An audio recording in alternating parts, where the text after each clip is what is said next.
incessant whining can be blocked out by my silently asking, are you ever going to shut your fucking mouth, you annoying? Logically, I know that the answer is not likely, but just asking it in my head makes me feel better. And it also makes me a hell of a lot less likely to lose it on them. I like to think of it as a parental coping mechanism. Really, it works. I've heard some parents say some pretty awful things to their kids under the guise of constructive criticism. Don't you think that shirt makes you look fat? One parent asked her 7-year-old daughter at the playground. Yeah. Then there was a time I heard a mother tell her son that he was just like his father, which wouldn't have been a problem had she not kicked out Daddy 1 month earlier. I even heard a mother refer to her daughter as not that bright while the kid played right in front of her. Personally, I find language like that far more harmful than an occasional fuck floating around my house. There's simply no circumstances when words like fat and dumb and ugly are acceptable when directed toward a child.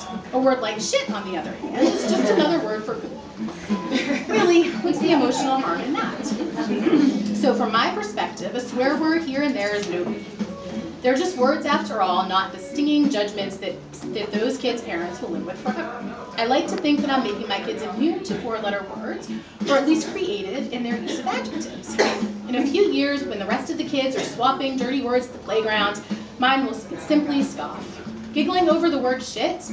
Amateurs, they'll think. That's no big deal. And I'll be so fucking proud.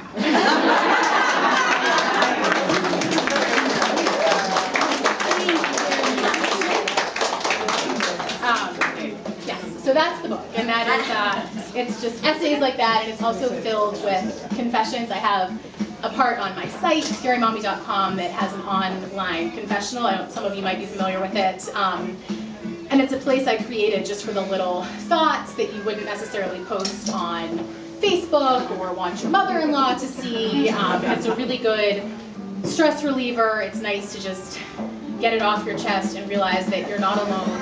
Because you're not, because anything you write really pales in comparison to some of the stuff there, I can almost guarantee it. So those, in the front of each chapter, you'll see confessions, and that's where they all come from. So they're all written by moms like you.